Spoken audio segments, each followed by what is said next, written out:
Soyez tous les bienvenus pour une transmission de plus de l'Institut Vie pour tous.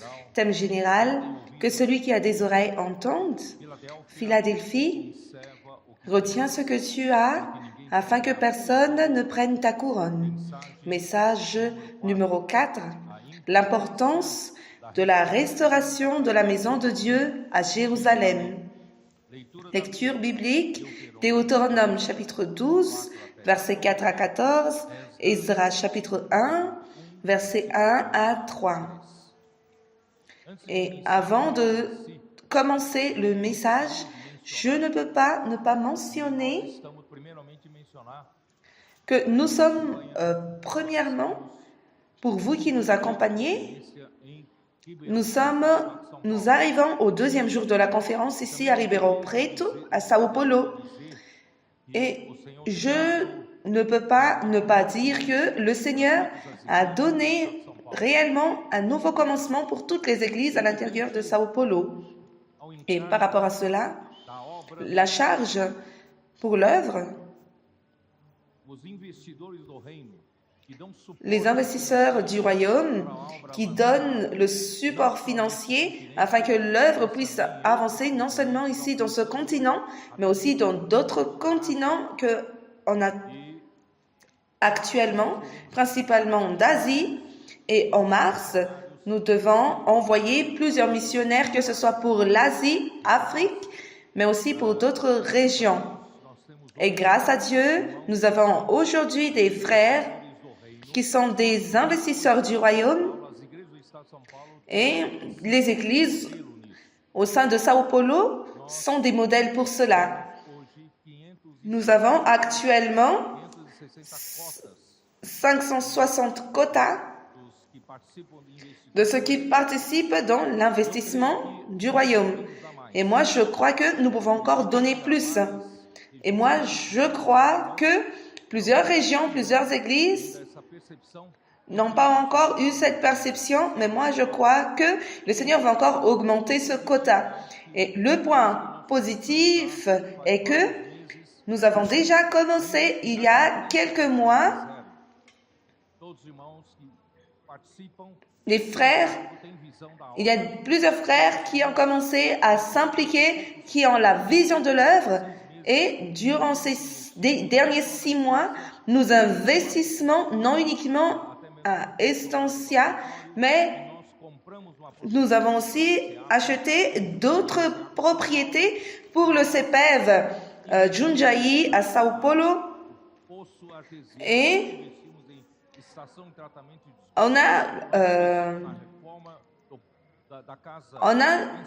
fait des infrastructures et nous avons aussi amélioré la salle pour la coordination.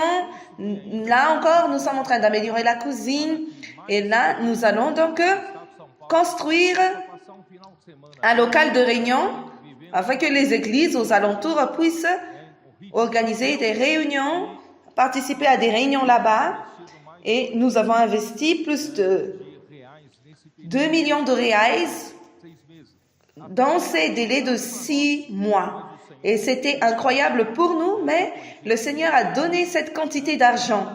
Et il y a aussi les régions responsables de l'Afrique du Sud, Mozambique. Et en vérité, eux, ils soutiennent aussi tous les voyages pour l'Afrique, Europe. Et là, nous nous chargeons aussi de l'œuvre de l'Asie. Pour cela, mes frères, je voudrais dire que je suis très content parce que le Seigneur a fait la fusion de 8A, 8B. En fait, c'était une division faite par les hommes, mais maintenant, le Seigneur a réuni parce que le Seigneur a toujours voulu réunir cela. Mais grâce au Seigneur, le Seigneur a retiré tout ce qui bloquait. Et maintenant, dans l'unanimité, nous sommes ensemble et cela apporte beaucoup la bénédiction du Seigneur. Et moi, je voudrais vous dire que allons continuer comme ça. Allons aussi prendre soin de l'extérieur, non uniquement l'extérieur, mais aussi à l'intérieur de Sao Paulo. Comme ce que j'ai dit toujours aux frères, allons revitaliser toutes les églises. Il y a des églises qui ont toujours un peu de nombre de 10 personnes, 20 personnes. Allons aider parce que nous avons les moyens, la maison des adolescents, les capitaines. Allons aider ces églises en minorité à se susciter, à avoir leurs propres adolescents, leurs propres capitaines. Et c'est ainsi que nous allons donner vigueur à l'intérieur de Sao Paulo, mais pas uniquement à l'intérieur, mais il y a aussi d'autres régions aux alentours, São José do Rio Preto, Bauru. Alors, nous devons conquérir ces alentours et que chaque église prenne soin des églises aux alentours. Et allons remplir à travers l'évangile du royaume, allons remplir l'église des arbres semés, que ce soit à l'intérieur ou à l'extérieur de la région. Et aussi encourager les églises aux alentours et de toute la terre. Pour cela, allons travailler. Et aussi, la fin de cette semaine, c'est la fin de l'inscription pour la conférence. Mais là, nous allons donc reporter. Nous allons donner une autre semaine de plus, spécialement pour les églises à l'intérieur de Sao Paulo. Allons nous inscrire. Ce sont des églises privilégiées parce que les églises à l'intérieur de Sao Paulo sont près de l'Estancia. C'est le centre de la conférence à Sumaré. Et aussi qu'il y a le parc à Sao Paulo, CEPEV modèle, CEPEV à Lorena, CEPEV modèle également. Nous avons aussi le nombre des églises expressives. Gloire au Seigneur, nous avons ces investisseurs du royaume comme des modèles. Donc, le Seigneur nous a tout donné afin que nous puissions prospérer à l'intérieur. Alors, je voudrais encourager, parce que les frères à l'intérieur de Sao Paulo, vous savez très bien que les régions du sud, du nord, dans d'autres pays, dans d'autres continents, quand la conférence internationale est finie, ils sont déjà préoccupés à comment réserver leurs billets d'avion, les moyens de transport pour venir ici. Donc, ils réservent déjà, ils économisent déjà pour la conférence prochaine. Pourtant, l'église à Sao Paulo ne s'inquiète pas de cela parce que c'est prêt. C'est uniquement un carburant que nous dépensons pour arriver à Estancia. Mais ce n'est pas dans notre culture de réserver ces périodes, réserver de l'argent. Et les frères, tout près de Sumaré, tout près de Estancia, arrive le moment de l'inscription et demande, mes frères, j'ai besoin de l'aide pour l'inscription. Parce que non pas cette culture. Mes frères, allons considérer cela comme quoi la conférence est importante pour nous. Parce que ça fait partie de notre agence cruciale. Alors, comme d'autres régions également, ils réservent de l'argent, ils réservent déjà leurs billets d'avion. Et nous, mes frères et sœurs, nous ne dépensons pas autant. Alors, je voudrais changer un peu notre culture, surtout pour les églises à l'intérieur de Sao Paulo et aussi les églises qui sont tout près de l'Estancia. Parce que cette culture que les églises tout près de l'Estancia qui ne se préoccupent pas de l'inscription, et quand il y a des réunions, je vais partir en voiture pour la réunion et après revenir à la maison. Et après finissent par avoir la paresse et voudraient assister à la télévision. Mes frères, quand vous partez à la conférence et que vous retournez à la maison, vous perdez l'ambiance. Mais au moins, même si vous êtes tout près, réservez des jours. restez 3 jours avec les frères. Et là, nous allons promouvoir des charges, organiser des réunions. Ces ambiances-là, vous perdez. Parce que vous prenez votre voiture, vous participez à la réunion et vous rentrez à la maison. Donc, vous perdez l'ambiance entière. Alors, mes frères, allons changer cette culture. Parce que moi, je suis déjà préoccupée. J'ai dit au frère Jonas, aux autres frères et sœurs qui s'occupent de l'essentiel, moi, j'ai dit que j'ai un rêve là où il y a le gazon tout près du lac. Il faut vraiment construire donc un endroit avec un toit pour qu'il y ait aussi des climatiseurs pour la communion des frères, là où les frères vont avoir la communion fraternelle. On va mettre là-bas des logements, des chambres, ou aussi vraiment un endroit qui va faciliter. Et ça paraît qu'on va faire ça dans le futur, mais c'est déjà dans le cœur. C'est déjà dans le cœur. Et alors, mes frères et sœurs, allons changer ces jours comme des jours de festin. Ne faites plus cela. Vous prenez votre voiture, vous participez à la maison et après vous revenez à la réunion et vous rentrez à la maison. Allons changer cette culture.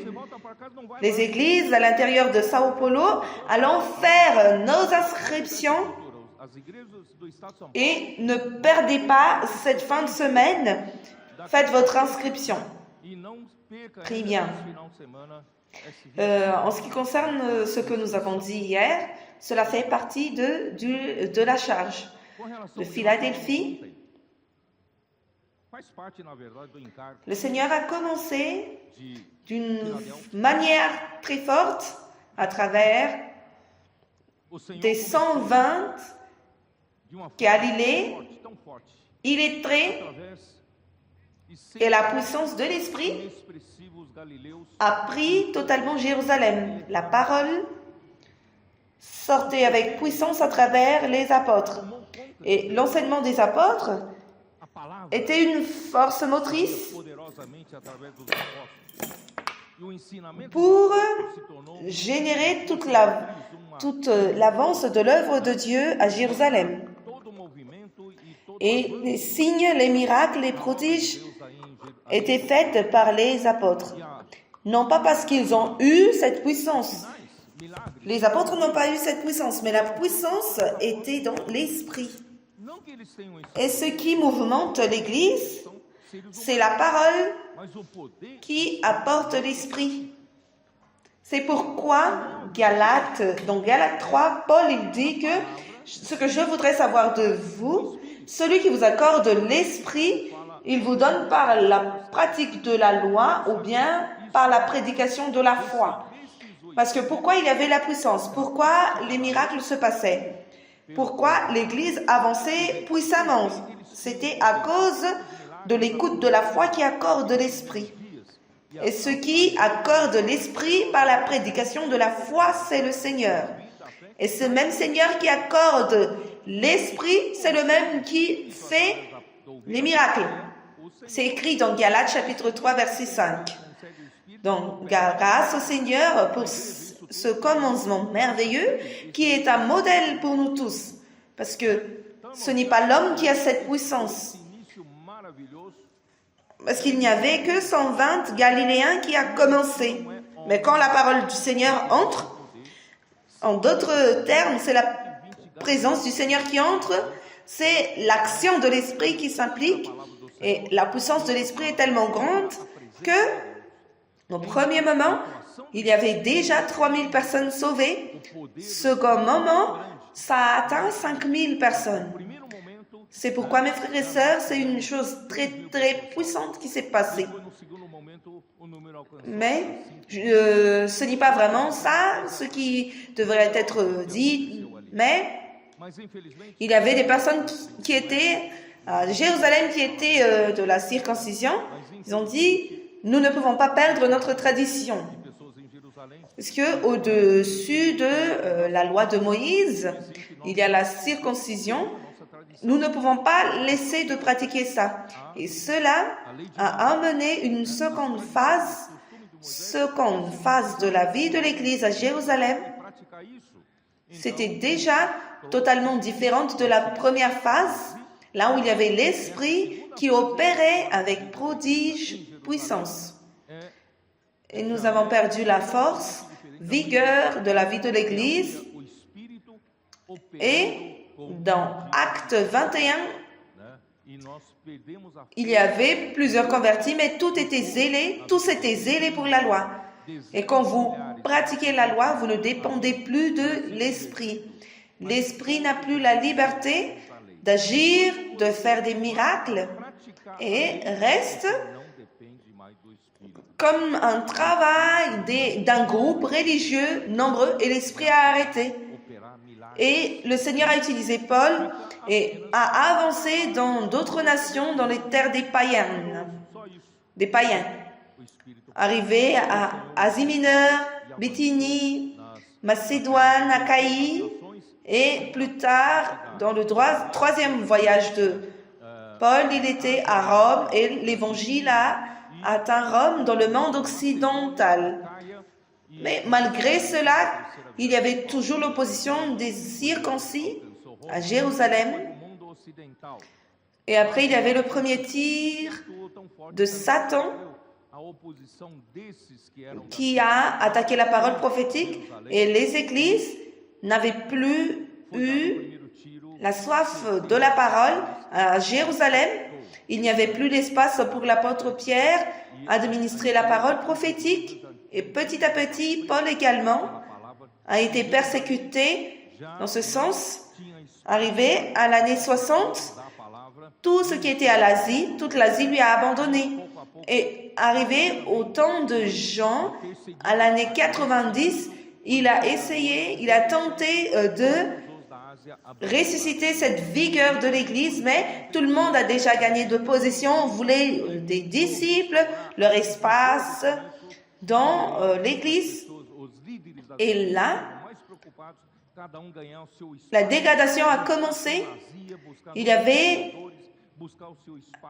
le clergé et après, il y avait la recherche pour les privilèges et la dégradation était dans l'Église. C'est pourquoi nous disons, nous ne pouvons pas tomber dans le même piège. Nous devons savoir que comme Dieu a créé l'univers, dans Hébreux 11:3, comment Dieu il a créé l'univers avec sa parole. Dieu, il est tellement puissant et cet univers si compliqué, tant immense, Dieu a créé avec une parole. Et qui êtes-vous, vous qui pensez pouvoir faire l'œuvre de Dieu? Mes frères, nous n'arrivons rien à faire. Et Dieu, il soutient le monde avec la puissance de sa parole. Et c'est lui qui a emmené toutes choses à l'existence. Et les choses visibles viennent des choses invisibles, des choses spirituelles avec une seule parole. C'est pourquoi Dieu, il continue toujours à travailler avec sa parole.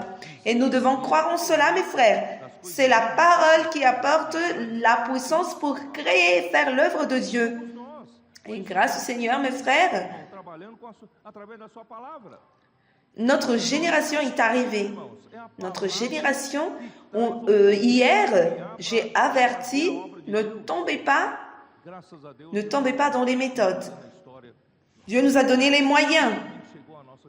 Dieu nous a donné les adolescents qui ont renouvelé notre amour pour la parole. Avec la simplicité qu'ils ont, cela nous rappelle de notre simplicité à l'époque quand nous nous sommes convertis. Quand nous nous sommes convertis, nous avons commencé avec l'esprit, nous étions très simples. Mais avec le temps, nous avons pensé que ça fait déjà des années que je suis dans l'église, j'ai la maturité, j'ai les connaissances bibliques, je sais faire les choses. Et mes frères et sœurs, c'était comme ça que l'homme tombe. Et après, l'esprit s'arrête. Mais gloire au Seigneur, le Seigneur a rallumé de nouveau cette énergie de la vie à travers les adolescents et tout cela pour nous rappeler que nous ne pouvons pas tomber dans ces choses. Nous devons savoir d'où vient notre énergie. Parce que l'énergie de la vie, mes frères et sœurs, vient de la vie. Et la vie vient d'où? La vie se trouve dans la parole. La parole, Dieu nous a toujours donné avec fidélité. Mais, dans notre tour, nous devons avoir l'humilité, l'esprit affligé pour recevoir la parole adéquatement. Et là, ça vient la prédication de la foi.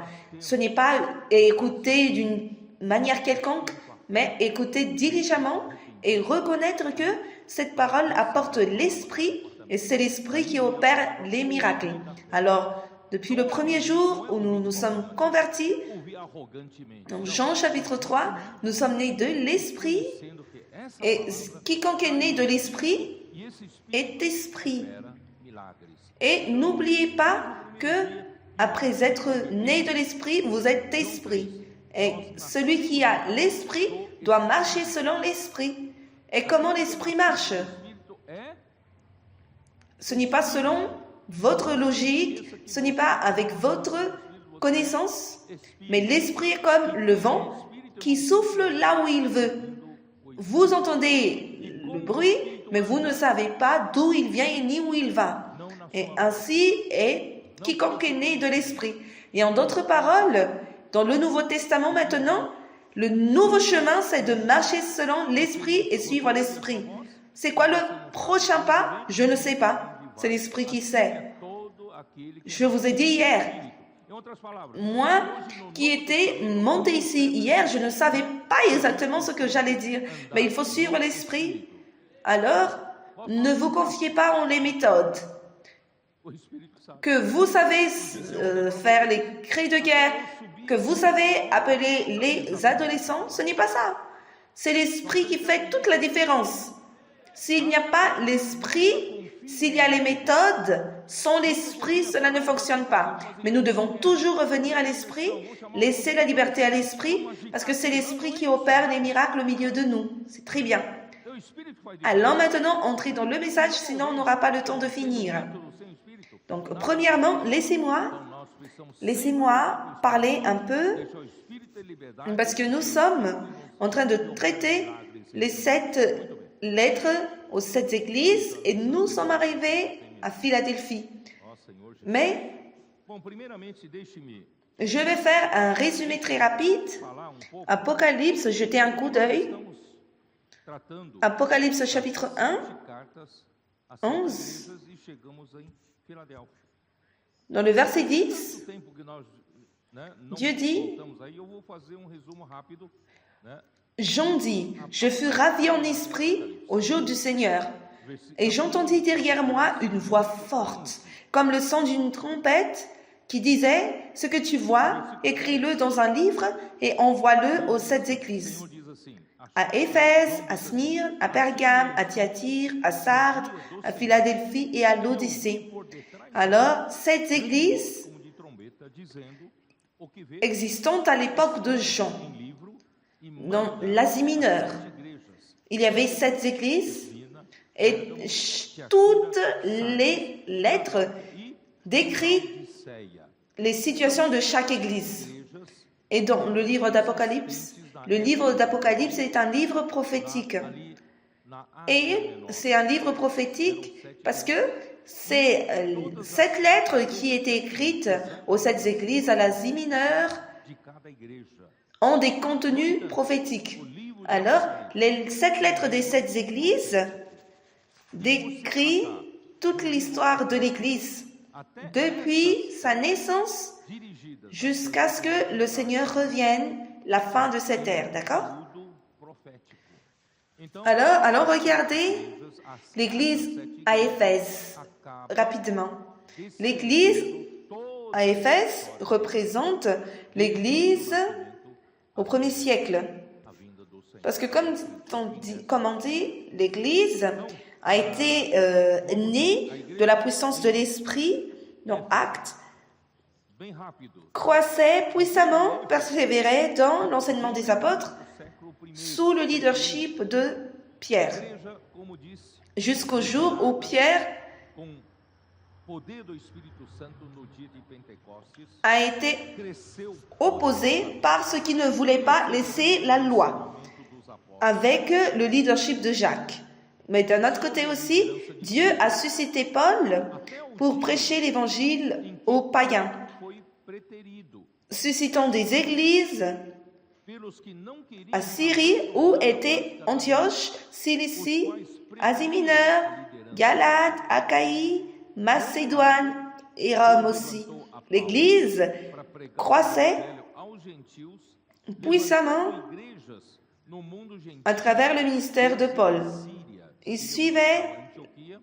Il donnait la parole apostolique et les églises suivaient, jusqu'au jour où toute l'Asie lui a abandonné le moment où il a été martyrisé. Et l'apôtre Jean a été suscité par Dieu en l'an 90. Et c'était une petite histoire que j'ai déjà relatée. Mais c'est pourquoi il a écrit ces évangiles et l'Apocalypse pour tenter l'Église à les faire revenir à l'enseignement des apôtres. Pourtant, l'ambiance au milieu des leaders de l'Église à la fin de la première siècle, c'était déjà pour la lutte, pour être premier, pour avoir la première place dans l'œuvre du Seigneur. Et c'est là qu'il y avait Diotrephe. Et sans l'enseignement des apôtres, l'Église, et sans la direction de Dieu, donnée par sa parole, et l'Église est aux dérives, n'a pas de direction et n'a pas la lampe qui brille. Et nous sommes passés par ce processus. Et l'Église à Smyrne représente l'Église à la fin du siècle Ier jusqu'à la deuxième partie du siècle IV, marquée par de grandes persécutions venant de l'Empire romain. Donc c'était une Église souffrante. Donc avec cette situation de l'Église, il n'y avait aucun apôtre qui a été suscité par Dieu pour donner la continuité à la parole prophétique. Et elle a opté pour le gouvernement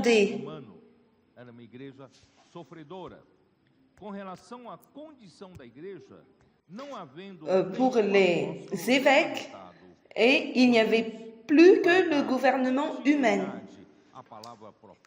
Ils ont élevé les évêques à une catégorie supérieure que les prêtres.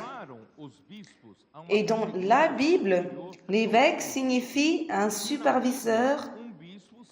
Et avec cela, la hiérarchie a été suscitée au milieu de l'Église. Il y avait aussi la lutte pour la position, pour la puissance et pour les privilèges. Et c'était le commencement de la dégradation.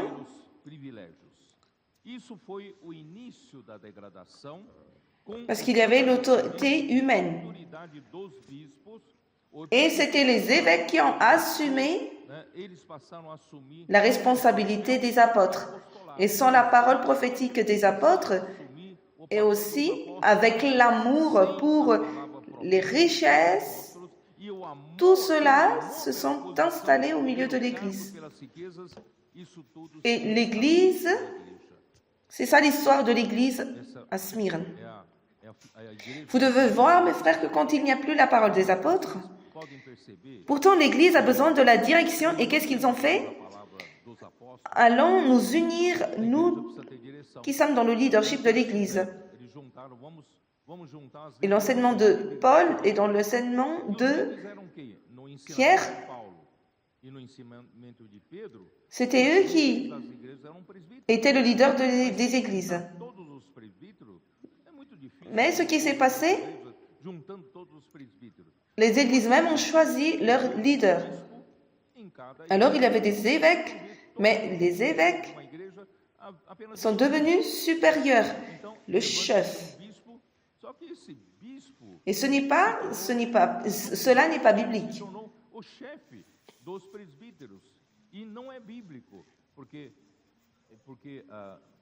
Parce que,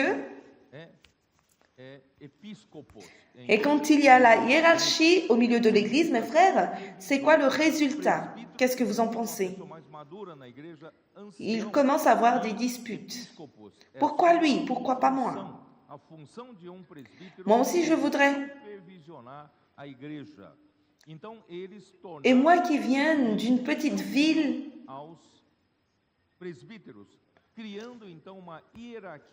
n'a pas vraiment une responsabilité très grande, ni la célébrité. Alors, on doit changer de ville plus grande pour avoir plus de célébrité. Donc, il y avait des disputes comme ça. Et avec de telles choses, l'Esprit ne donne plus de direction. Et cela est semblable à Matthieu 23. J'aime beaucoup ce verset parce que cela parle très bien le gouvernement humain. Comment l'homme se lève quand il n'y a plus la parole des apôtres. Et cela s'est passé à l'époque de Jésus. Jésus, dans le Matthieu 23, verset 2. Les scribes et les pharisiens sont assis dans la chair de Moïse, parce qu'il n'y avait plus de prophètes ni les apôtres pour donner la parole de Dieu au peuple, et il n'y avait plus de personnes assises dans la chair de Moïse. C'est pourquoi les scribes et les pharisiens se sont assis là. C'était des maîtres, mais ils n'ont pas, ce sont des docteurs, mais ils n'ont pas reçu la parole de Dieu pour donner la direction. Qui donnait alors la direction? C'était eux en tant que docteurs. Mais ce n'était plus Dieu. Alors l'homme, avec sa bonne intention, a tenté de donner une bonne direction, pourtant cela ne venait pas de Dieu. Et c'était là la raison de toute la dégradation. Et là, nous entrons dans l'église à Pergame. Cela montre l'église à la moitié du siècle IV. Quand l'empereur Constantin a accepté le christianisme et a dominé l'Église, et à la moitié du siècle VII. Alors, le plus grand empereur adopte la religion chrétienne. Et non pas uniquement ça, mais avec sa publication, il accepte. Donc, celui qui entre dans la religion chrétienne reçoit de faveur, mais aussi de la charge. Alors, les leaders des églises sont devenus aussi des personnes qui recevaient des positions dans la politique. Et vous imaginez cette dispute pour la position devient de plus en plus sérieuse. Parce que la puissance qui dirigeait l'Église, c'était la politique, le gouvernement humain. Mais l'Église croissait d'une manière gigantesque. D'un jour au lendemain, elle est devenue une grande arbre. Alors regardez dans Matthieu 13, Jésus dit, il parle des 7 paraboles qui ont tout à voir avec l'Église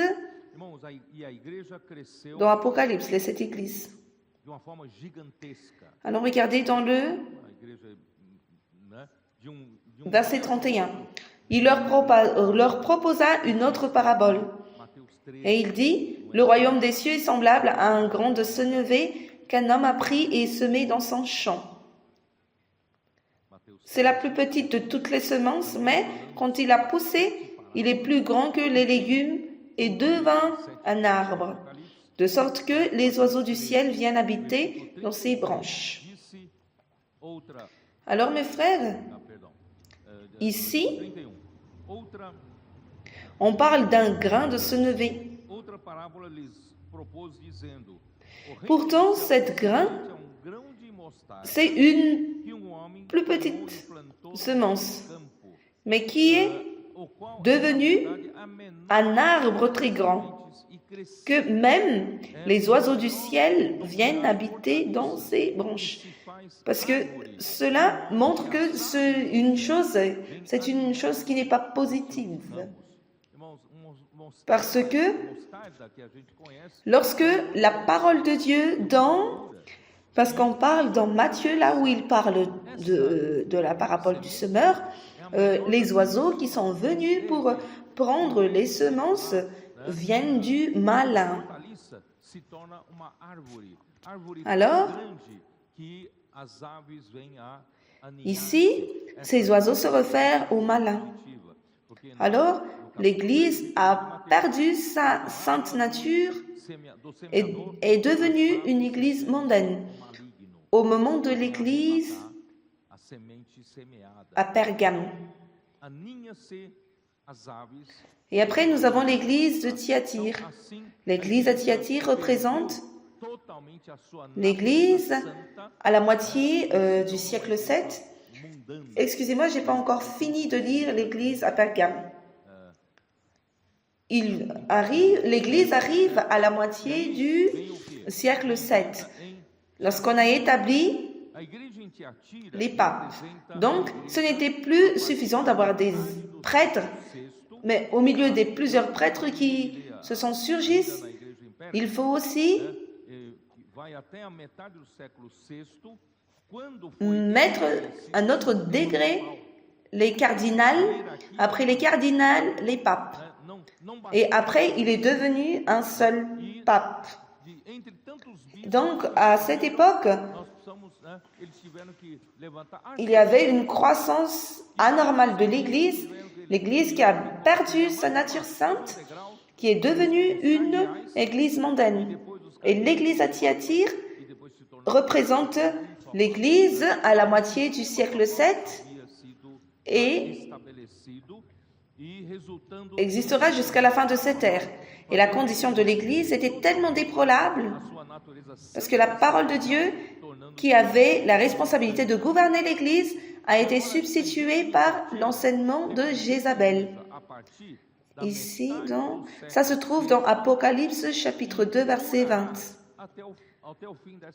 Mais ce que j'ai contre toi, c'est que tu laisses la femme Jézabel, qui se dit prophétesse, enseigne et séduit mes serviteurs pour qu'ils se livrent à l'impudicité et qu'ils mangent des viandes sacrifiées aux idoles. Alors, à la place de la parole de Dieu, l'enseignement de Jézabel a été introduit, qui a tellement dévié la parole de Dieu. Mais l'Église était entrée au fond du puits, sans mentionner les choses au libre qui s'est passé tout au long de moments.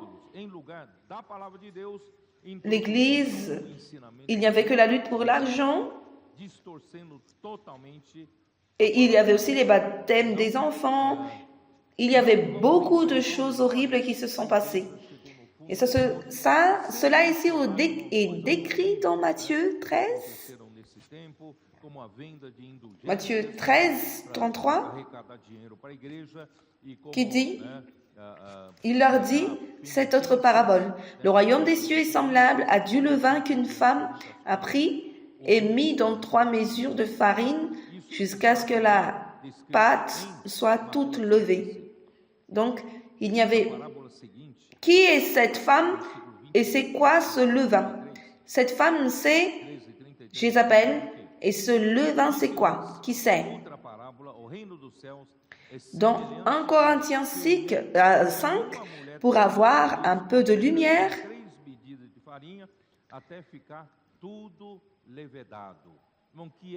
Paul, il dit, comment il dit? Qu'est-ce qu'il dit? C'est bien à tort que vous vous glorifiez. Ne savez-vous pas que un peu de levain fait lever toute la pâte?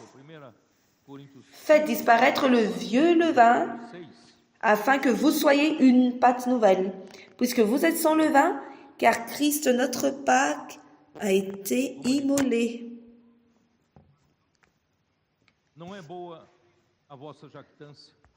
Célébrons donc la fête, non avec du vieux levain, non avec un levain de malice et de méchanceté, mais avec les pains sans levain, de la pureté et de la vérité. Alors l'Église célébrait la fête du pain sans levain. Et dans Matthieu 17, on éclaircit beaucoup plus.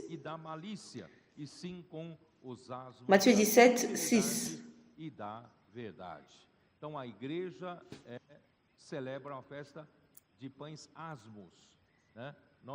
Matthieu 17, Matthieu 16, verset 6 dit, Jésus leur dit, gardez-vous avec soin du levain des pharisiens et des sadducéens.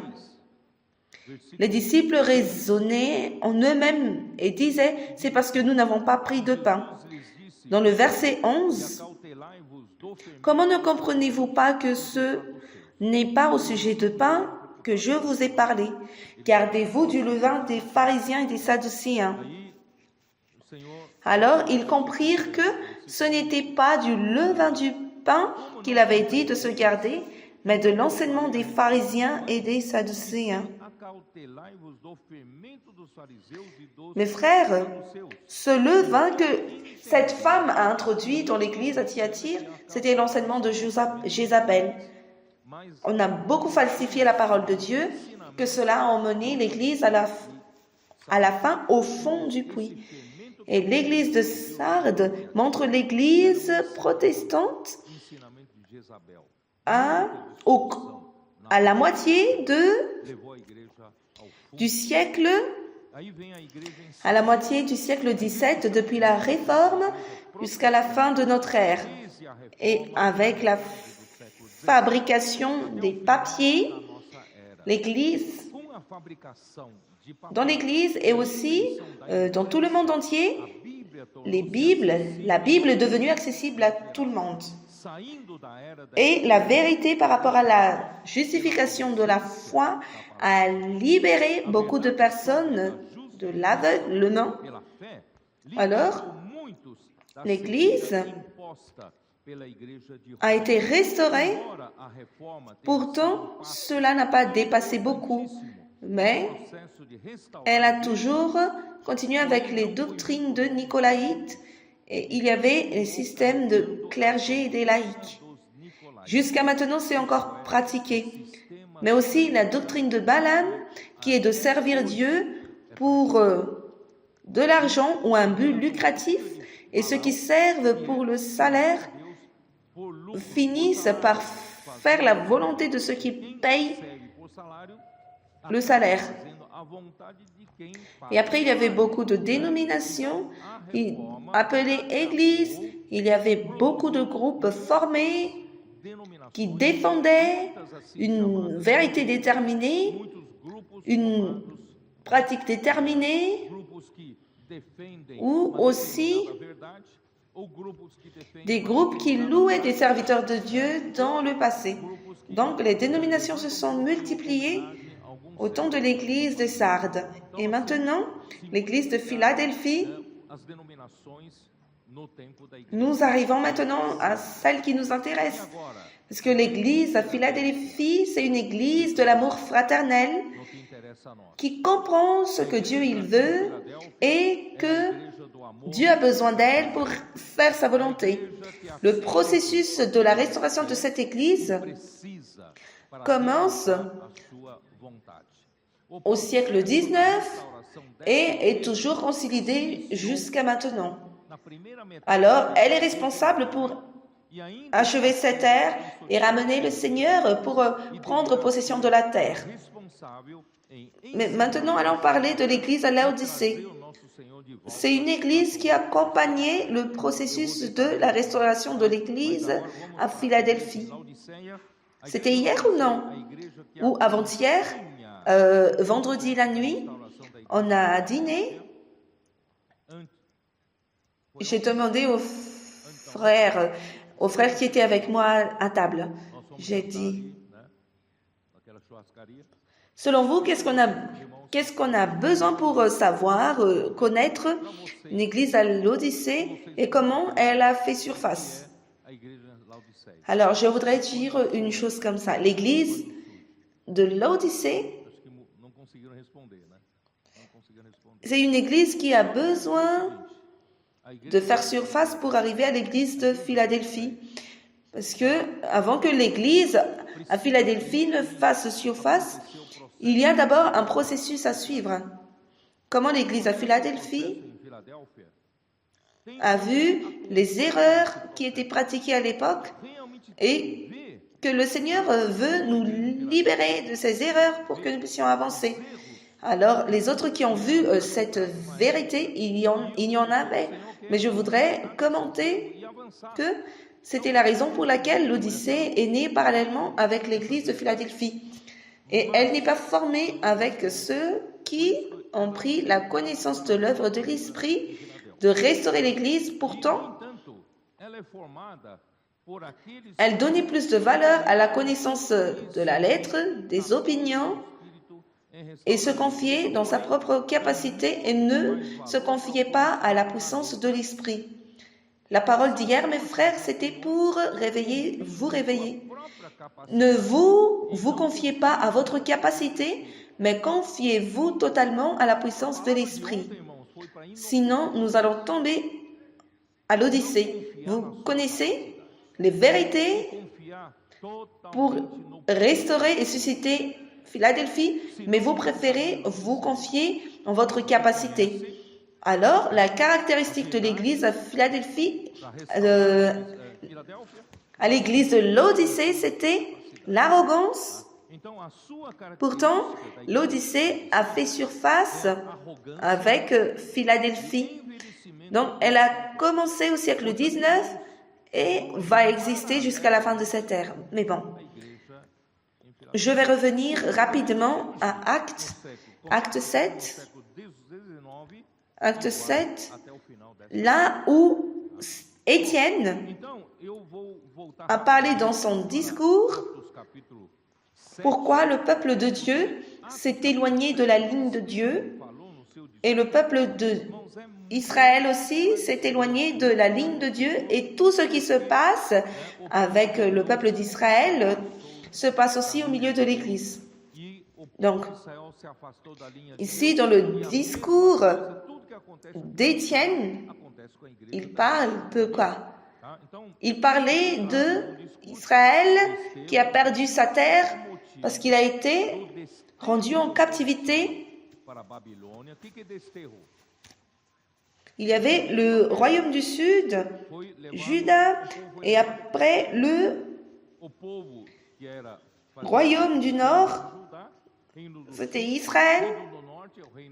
Ils ne faisaient rien de bon devant l'Éternel et l'Éternel a dû les ramener à la captivité par le roi de Syrie. Mais le royaume de Juda a un peu duré, mais après, ce royaume aussi avait fait ce qui était mal aux yeux de Dieu. Et après, Dieu les a dispersés à Babylone. C'était ça, la captivité babylonienne. Et cette même figure s'est passée aussi avec l'Église dans la manière pratique. Parce que quand on parle de l'Église à Thyatire, qui est tombé dans le fond du puits. La condition de l'Église, en réalité, l'Église a été emmenée à la captivité babylonienne. Et cette même femme qui s'appelle Jézabel, qui est responsable d'emmener l'Église à Babylone, c'est la même. Je ne sais pas si vous remarquez ici, Apocalypse, jetez un coup d'œil, Apocalypse 17, verset 1. Puis un des 7 anges qui tenait les 7 coupes vint et il m'adressa la parole en disant, « Viens, je te montrerai le jugement de la grande prostituée qui est assise sur les grandes eaux. C'est avec elle que les rois de la terre se sont livrés à l'impudicité, et c'est du vin de son impudicité que les habitants de la terre se sont délivrés. » Regardez dans le verset 5. Sur son front était écrit un nom, un mystère. Babylone la grande, la mère des impudiques et des abominations de la terre. Alors cette femme est appelée Babylone. Alors la captivité babylonienne s'est concrétisée, s'est complétée à l'ère de l'Église à Thyatire. Et Sardes, c'est la tentative de sortir de la captivité babylonienne. Mais ce commencement était très fragile. Jusqu'à ce que le Seigneur a dit, il a envoyé une lettre à Sardes que tu as un nom qui vit, pourtant tu es morte. Tu te vois morte.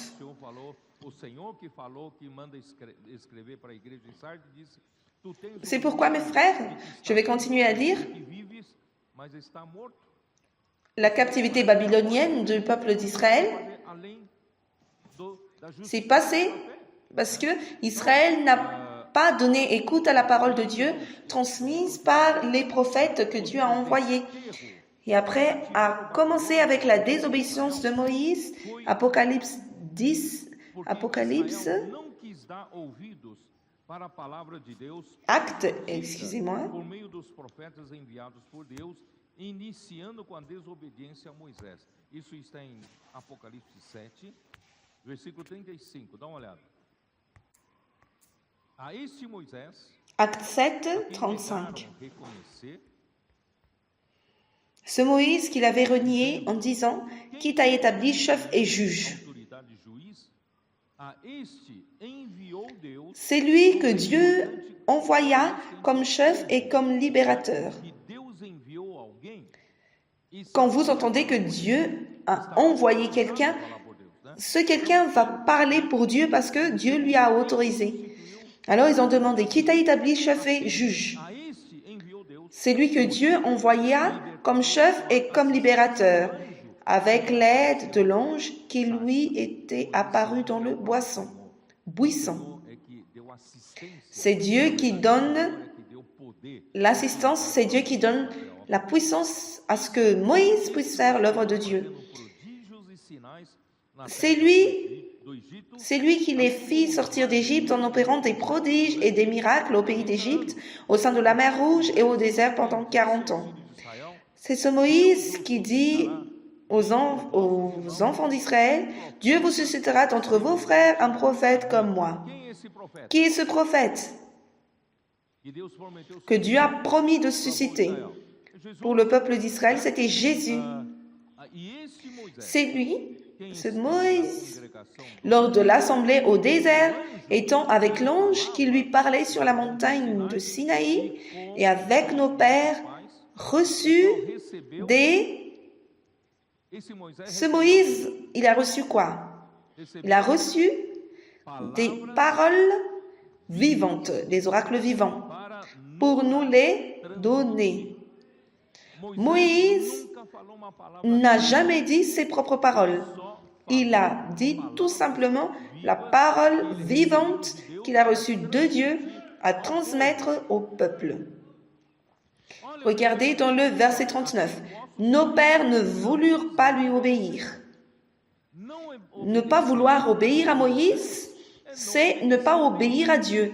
Parce que c'est Dieu qui envoie Moïse transmettre les paroles vivantes.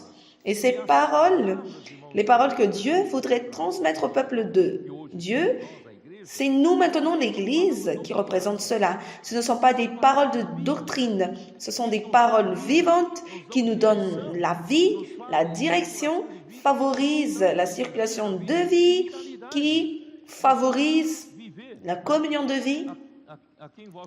Vos pères ne voulurent pas lui obéir, ils le repoussèrent et ils tournèrent leur cœur vers l'Égypte. Je n'ai pas beaucoup de temps pour parler de cela aujourd'hui, mais allons directement regarder dans le verset 51. Homme au courroie, incirconcis de cœur et d'oreille, vous résistez toujours au Saint-Esprit, ce que vos pères ont été, vous l'êtes aussi. Alors, c'est quoi le motif de la captivité babylonienne? C'est le fait de rejeter la parole de Dieu, mais aussi s'opposer toujours au Saint-Esprit. Alors, le peuple d'Israël avait fait ça, et les Juifs, au temps de Jésus, ont fait la même chose. Et dans le verset 32, le verset 52, lequel des prophètes vos pères n'ont-ils pas persécuté? Ils ont tué ceux qui annonçaient d'avance la venue du juste, que vous avez livré maintenant et dont vous avez été les meurtriers. Vous avez trahi Jésus. Dieu a envoyé ce Jésus comme un prophète pour parler pour Dieu dans ces derniers temps. Et vous avez trahi ce Jésus et vous lui avez assassiné. Et c'est là la parole très forte, parce que c'est à ce moment-là que ceux qui étaient dans le Sanhédrin se sont dirigés et ont lapidé Étienne. Parce qu'Étienne disait la vérité. Aujourd'hui, c'est la même chose. Parallèlement, l'histoire de l'Église a suivi le même rythme. Parce que l'apôtre Pierre et Paul ont été envoyés par Dieu, et Jean aussi, pour parler de la parole vivante de Dieu. Et ces paroles devraient être accueillies par l'Église dans la communion et aussi inculquer la parole dans le cœur à travers la prédication de la foi. Je parle beaucoup de la prédication de la foi parce que l'immersion dans la parole, c'est ça la voie du commandement de Dieu afin de gouverner l'Église et aussi pour donner la direction. Et pour donner aussi la puissance pour exécuter l'œuvre miraculeusement. Nous devons, mes frères, remercier Dieu parce que nous vivons cela dans notre temps, dans nos jours, et nous ne devons pas rejeter cela. Allons ne pas nous détourner de cela. Allons collaborer avec le Seigneur. Le Seigneur veut continuer avec nous. Et il y a beaucoup de choses que le Seigneur veut encore réaliser. Mais avec l'action de l'ennemi de Dieu, l'Église a abandonné les apôtres, ont méprisé les paroles des prophètes, et c'était quoi le résultat? C'était la dégradation. Et le résultat de la dégradation, l'Église a besoin de gouvernement, et là entre le gouvernement humain. Et le gouvernement humain, dans le gouvernement humain, il y a la corruption, et après, à la fin, la captivité babylonienne. Et la réforme pouvait être un instrument pour sortir de la captivité. Malheureusement, le Seigneur a dit, tu as le nom qui vit, mais tu es mort. Et le Seigneur a ressuscité, a restauré l'unité de l'Église à Jérusalem. C'est écrit dans Deutéronome 12. Alors regardez cela parce que c'est important. Notre génération a compris le Deutéronome 12, verset 4.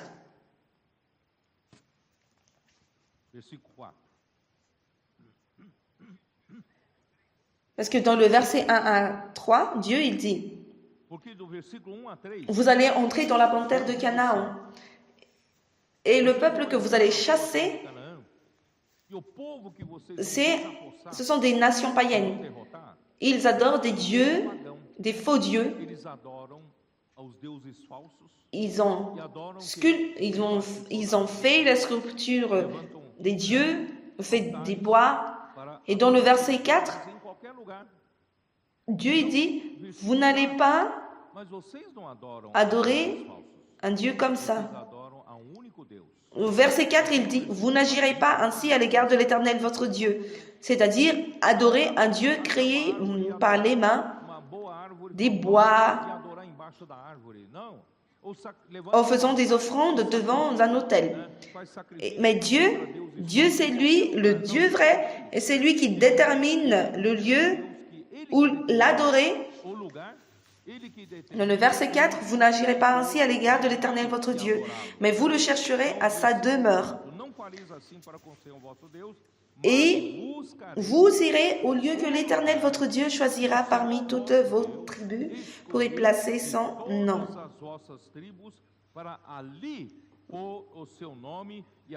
Donc c'est Dieu qui a déterminé cela. Ce n'est pas dans un endroit quelconque, il y a un endroit certain, correct, et c'est la base correcte que Dieu a choisie pour son lieu d'habitation. Et nous savons très bien avec l'histoire de l'Ancien Testament que celui que Dieu a choisi, c'est Jérusalem. Jérusalem était l'endroit choisi, là où Dieu a instauré sa demeure, là où il a construit le temple, la maison de Dieu. Et que le peuple soit dispersé, il ne devrait pas avoir un lieu d'habitation d'endroit quelconque. Malgré que maintenant il y a des avions et des moyens de transport qui ont facilité, ils sont toujours obligés de faire leur festin à Jérusalem. Peu importe la distance où ils se trouvaient, ils ont dû aller à Jérusalem. Et dans le verset 6, on dit, c'est là que vous présenterez vos holocaustes, vos sacrifices, vos dîmes, vos prémices, vos offrandes en accomplissement d'un vœu, vos offrandes volontaires. Et où est-ce que je suis maintenant? Et les premiers-nés de votre gros et de votre menu bétail. Et c'est là, uniquement là, que vous mangerez devant l'Éternel votre Dieu, et que vous et vos familles vous ferez servir à votre joie tous les biens par lesquels l'Éternel votre Dieu vous aura béni. C'est là, il faut aller là.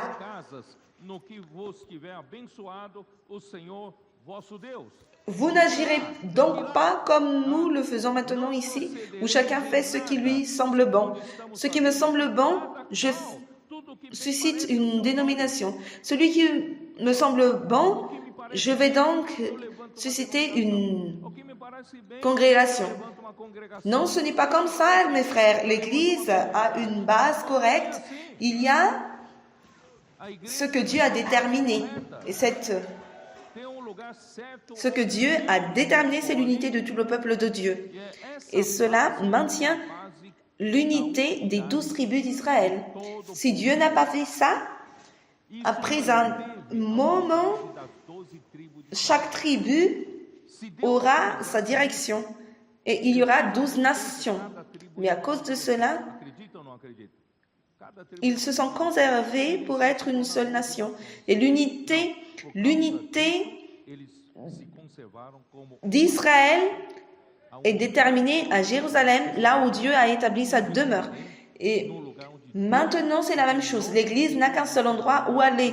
Et cet endroit, c'est là où il y a la base de l'unité de tout le peuple de Dieu, de tous les enfants de Dieu, mes frères, véritablement régénérés par l'Esprit, ne peut pas être exclu de cette base. Alors, les premiers pas pour que le peuple de Dieu puisse sortir du système des clergés et des laïcs, ça s'est passé au siècle XVIII. J'ai déjà parlé de cela dans l'histoire de l'Église, parce qu'il y avait des personnes qui se tenaient, d'autres personnes qui se sont fuis de la persécution Et ils se sont appelés après frères. Et cela, déjà, mes frères et sœurs, c'est un retour en dehors de la captivité babylonienne. Là où il y avait la hiérarchie, clergé, laïque, les prêtres, les évêques, les papes, parce qu'il y avait 2 classes. Il y avait les laïcs, il y avait les clergés. Non, ce n'est pas comme ça. Tous sont des membres vivants du corps de Christ. Tous ont besoin de servir dans l'Église. Mais dans l'Église, il ne devrait pas y avoir des personnes comme quoi ils travaillent beaucoup et n'ont pas de moment.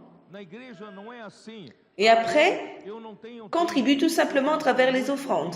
Mais que vous soyez très très occupés, vous devez toujours être un membre actif qui fonctionne dans le corps de Christ. Et personne n'est pas uniquement un membre au milieu des laïcs. Tout le monde est un membre vivant du corps de Christ. Malheureusement, l'Église à Sardes n'a pas abandonné ça. Seigneur Jésus, mais dans l'histoire du siècle XIX, ils ont reçu des réfugiés de d'autres dénominations.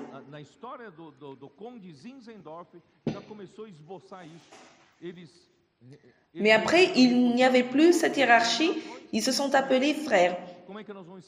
Et après cela, l'Esprit a commencé à réveiller l'Esprit a réveillé quelques personnes de Bretagne qui ont approfondi la parole. C'est écrit dans Apocalypse.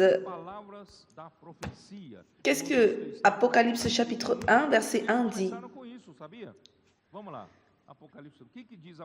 Vous aimez très bien Apocalypse chapitre 1, verset 1, Amir. Qu'est-ce que cela dit? Révélation de Jésus-Christ que Dieu lui a donnée pour montrer à ses serviteurs les choses qui doivent arriver bientôt et qui l'a fait connaître par l'envoi de son ange à son serviteur Jean. Donc, ils étaient préoccupés. C'était quoi cette révélation de Jésus-Christ que Dieu a voulu donner pour montrer à ses serviteurs? Et il a envoyé à qui? Parce qu'il n'y avait qu'une seule vérité qui a été restaurée, c'est-à-dire la justification par la foi. Pourtant, l'Église aussi a besoin d'être révélée comme un corps qui a plusieurs membres, les membres du corps de Christ. Et l'Église anglicane était sous le leadership de Bretagne. L'Église anglicane également, l'Église luthérienne était sous le leadership de l'Allemagne. Donc, il y avait aussi des églises particulières. Parce que l'Église n'est pas comme ça. L'Église est le corps de Christ. Alors, il y avait une recherche. Ils ont commencé à chercher l'unité du corps de Christ. Il y avait beaucoup de vérités de la Bible qui ont été restaurées. Parce que l'Église n'est pas uniquement une organisation religieuse au milieu des hommes. Ils ont aussi découvert que l'Église ne devrait pas être gouvernée par l'État. Et l'Église, après, était composée des personnes qui ne se réunissaient que en tant que frères. Et cela s'est passé jusqu'au siècle XX. Ils ont cherché la direction de l'Esprit Saint pour maintenir l'unité. C'est écrit dans Éphésiens 4. Donc c'était ça ce qui s'est passé. C'est une action de l'Esprit pour faire revenir l'Église à la condition de l'Église primitive. Ils ont souffert la persécution. Pourquoi? Parce que c'était très différent ce qui s'est passé. Ce n'était plus une dénomination quelconque.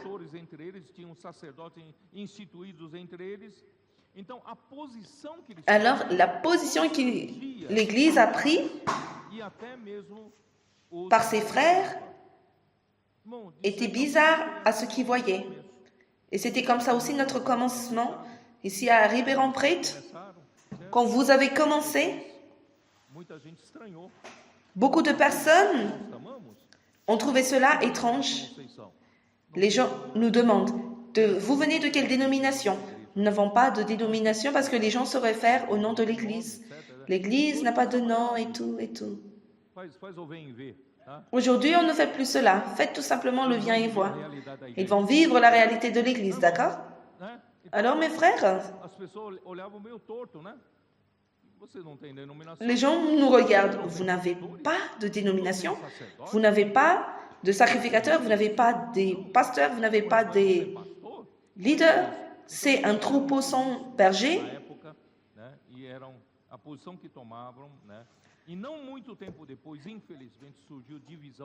Mais malheureusement, dans toute cette histoire de l'Église, il y avait une division au milieu d'elle.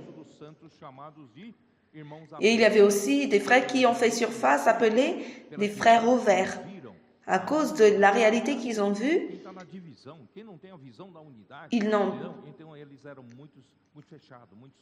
Ils étaient quand même exclusifs. Mais au milieu d'eux aussi, il y avait des personnes plus ouvertes. Et ceux qui n'avaient pas cette vision, ils se sont appelés frères unis.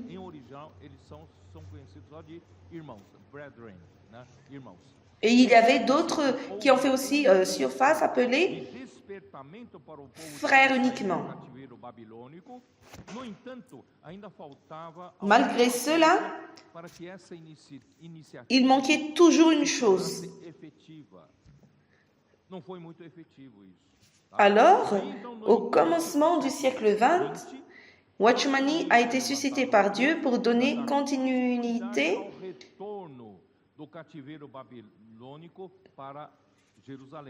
le fait de quitter Babylone pour revenir à Jérusalem pour la restauration. Et il a été beaucoup aidé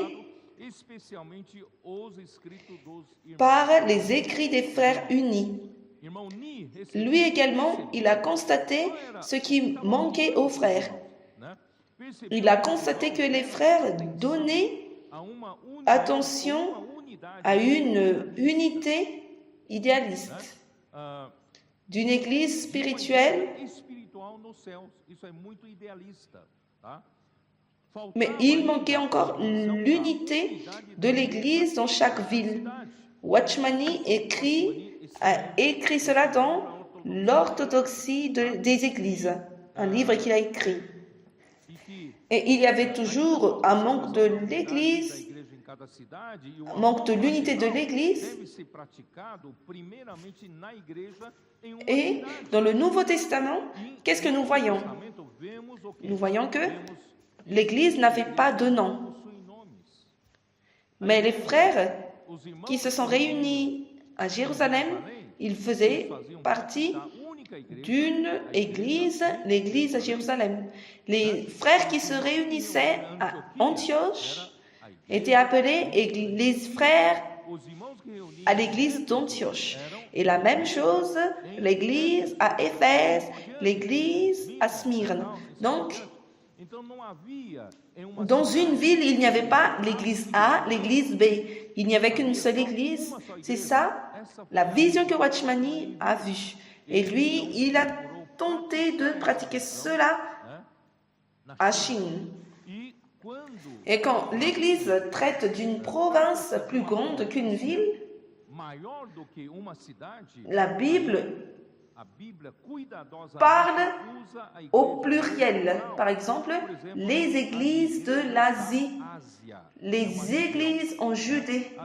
Donc, ce sont des provinces plus grandes, les églises à Asie. Parce que la province est plus grande que la ville. Donc Watchmani avait vu ça et c'est ce qui manquait. Et il a dit, allons pratiquer, allons retourner à la base correcte.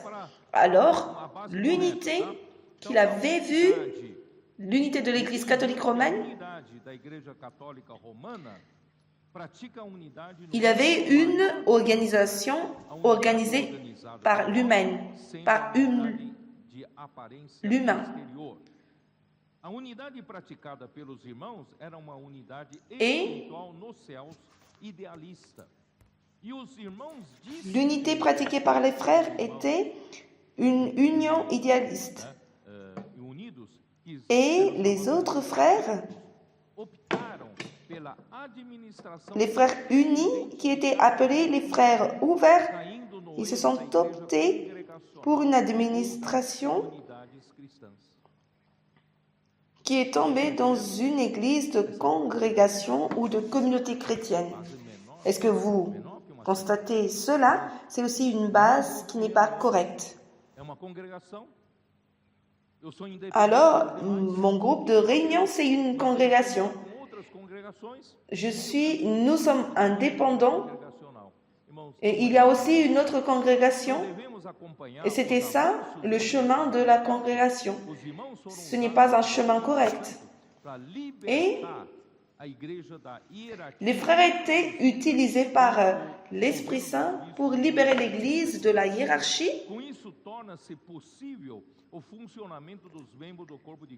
Et après, c'est devenu le fonctionnement des membres du corps de Christ qui était déjà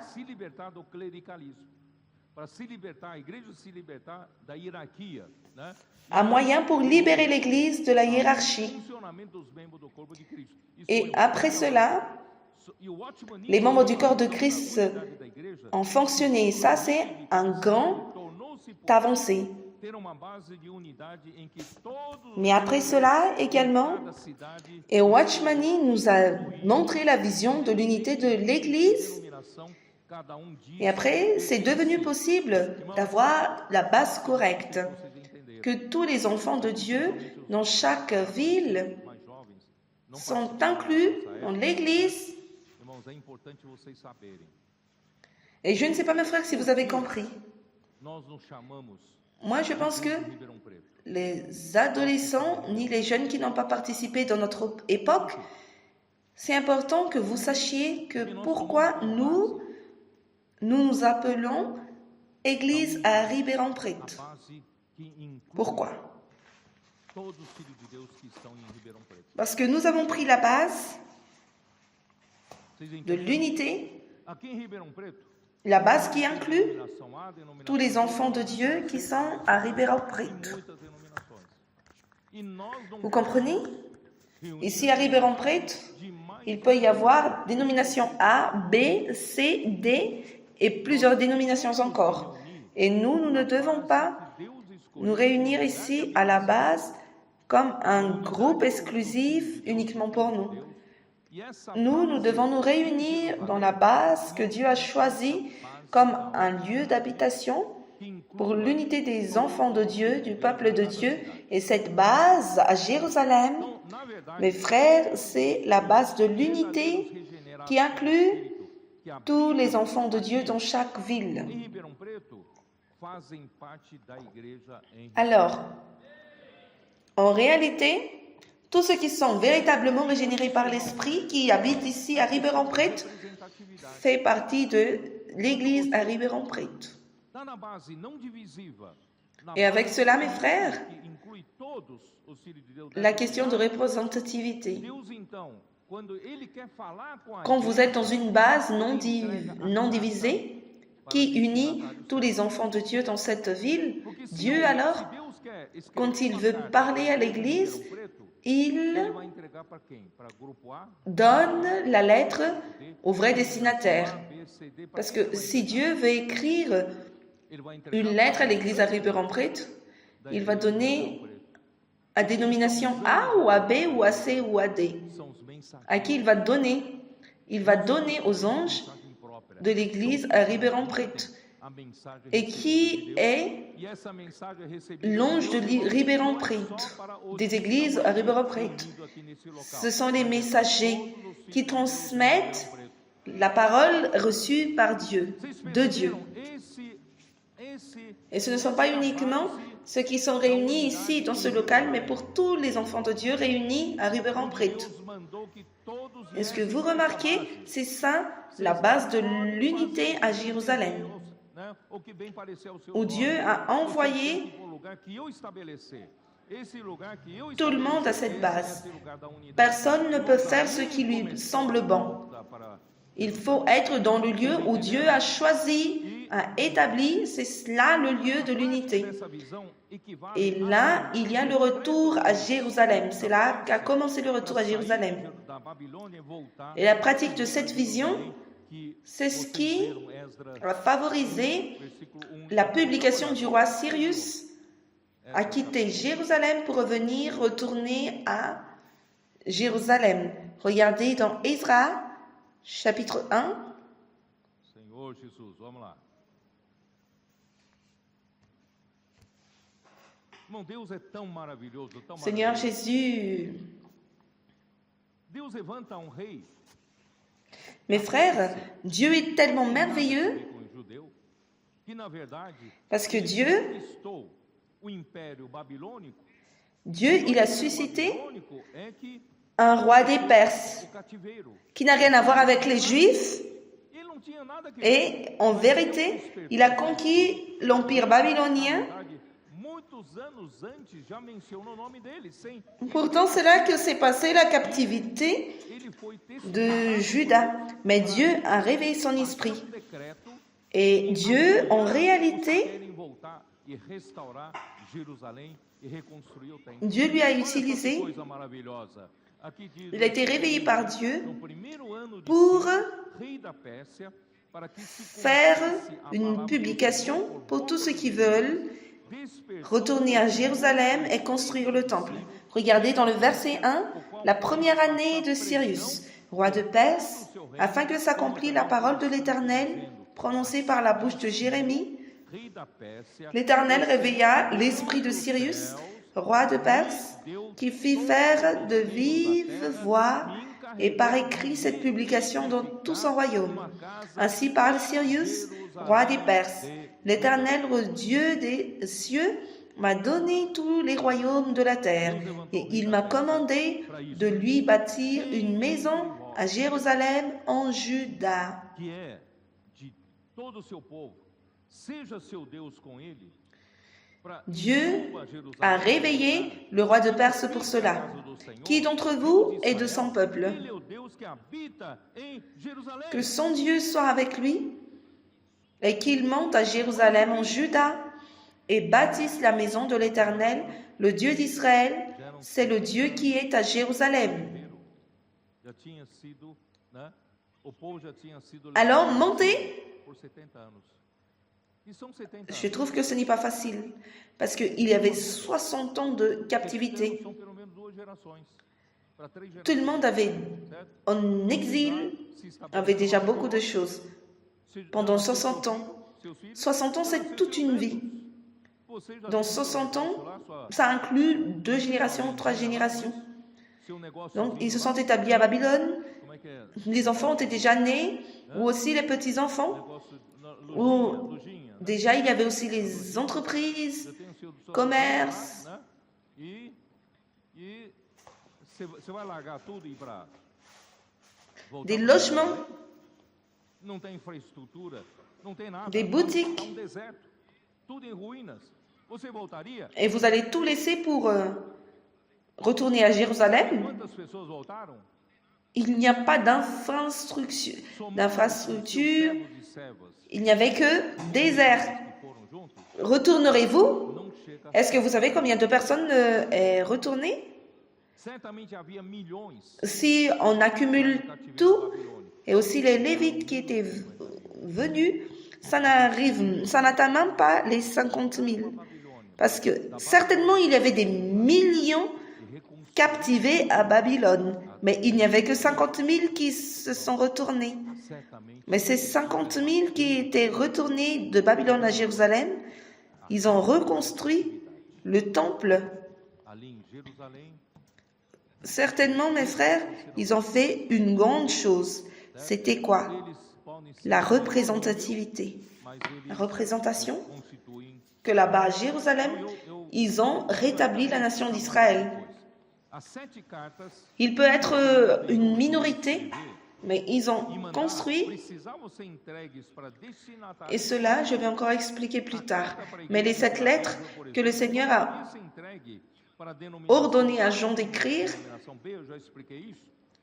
et aussi les renvoyer à chaque destinataire correct, parce que j'ai déjà dit que il faut passer la lettre aux anges des églises.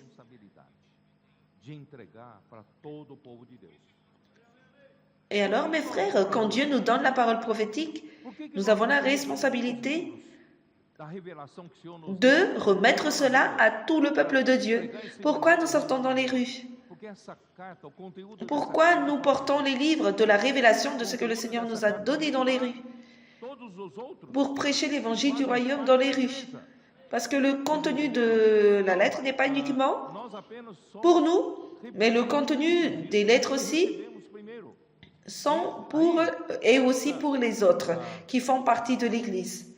Alors, nous ne sommes pas uniquement des représentants, mais nous recevons en premier aussi. Et c'est une question cruciale pour la construction du temple à Jérusalem, parce que Dieu habite à Jérusalem et aussi il parle de nouveau à ses prophètes. Et cela ramène de nouveau l'enseignement des apôtres, la parole prophétique. La position que Watchmani avait prise, le Seigneur a ramené de nouveau la parole prophétique pour les églises. Et nous avons maintenant la parole prophétique. Et Watchmani, il a pratiqué conformément à la révélation qu'il a reçue. Lui aussi, il a généré, il a suscité 400 églises en Chine et 30 églises dans le sud-est de l'Asie. Et aussi, après Witness Lee, il a ramené cette pratique pour le monde occidental. Et aussi, les collaborateurs du frère Dangulan ont été envoyés au Brésil.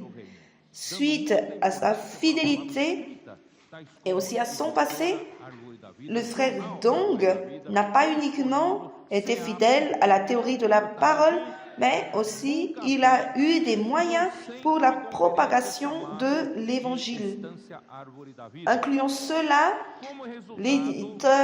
l'édition Arbre de la vie, CPF, colportage, Boucafé et un centre de conférence appelé Arvore David Estancia. Et il n'y avait pas uniquement des églises dans Amérique du Sud, mais le Seigneur a répandu cela dans tout le monde entier. Et malgré, mes frères, la restauration de la maison de Dieu à Jérusalem, la restauration de l'unité, il y avait toujours un manque de quelque chose. Il peut toujours y avoir le manque. Parce que chacun revendiquait son droit de l'Église légitime. Comment résoudre cette question? Alors là, il manque une chose. En d'autres paroles que je vais expliquer, mais dans le message prochain. Même, il y avait Zorobabel qui a reconstruit le temple. 60 ans après, nous avons reconstruit le temple.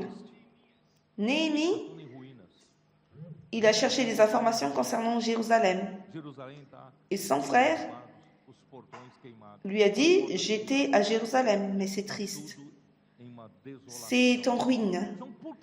Le peuple est dans la ruine. feito a Les- volta do cativeiro babilônico. Les murs sont tombés, les portes sont O brûlées. templo foi reconstruído, mas a C'est dans la désolation. ainda não Mais foi pourquoi, mes frères?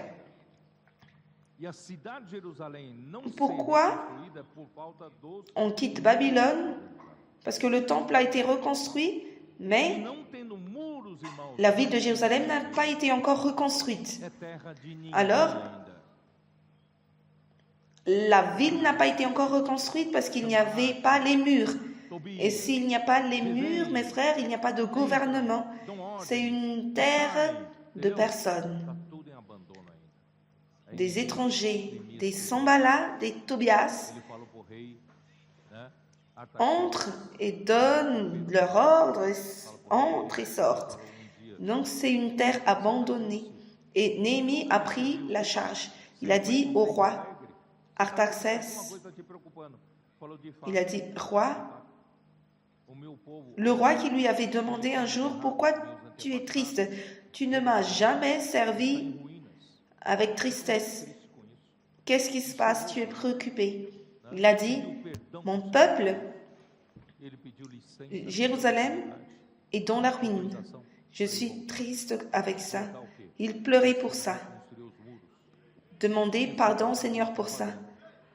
Et il a demandé congé, autorisation pour revenir là-bas. Construtor Parce que dos muros.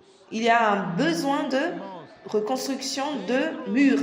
Et c'est ça le travail que nous devons faire. os muros Mais vous serez un reconstructeur de murs. Alors, mes frères, dos apóstolos novamente tem valor aqui dentro. dans les murs, Então, estamos aqui c'est para Dieu qui commande. muros para o Senhor poder Les- fazer a sua vontade aqui na La terra. parole des apôtres, de nouveau, a une valeur à l'intérieur. Alors, nous sommes ici pour reconstruire les murs afin que le Seigneur puisse faire sa volonté de nouveau sur cette terre. Amen. Jésus est le Seigneur.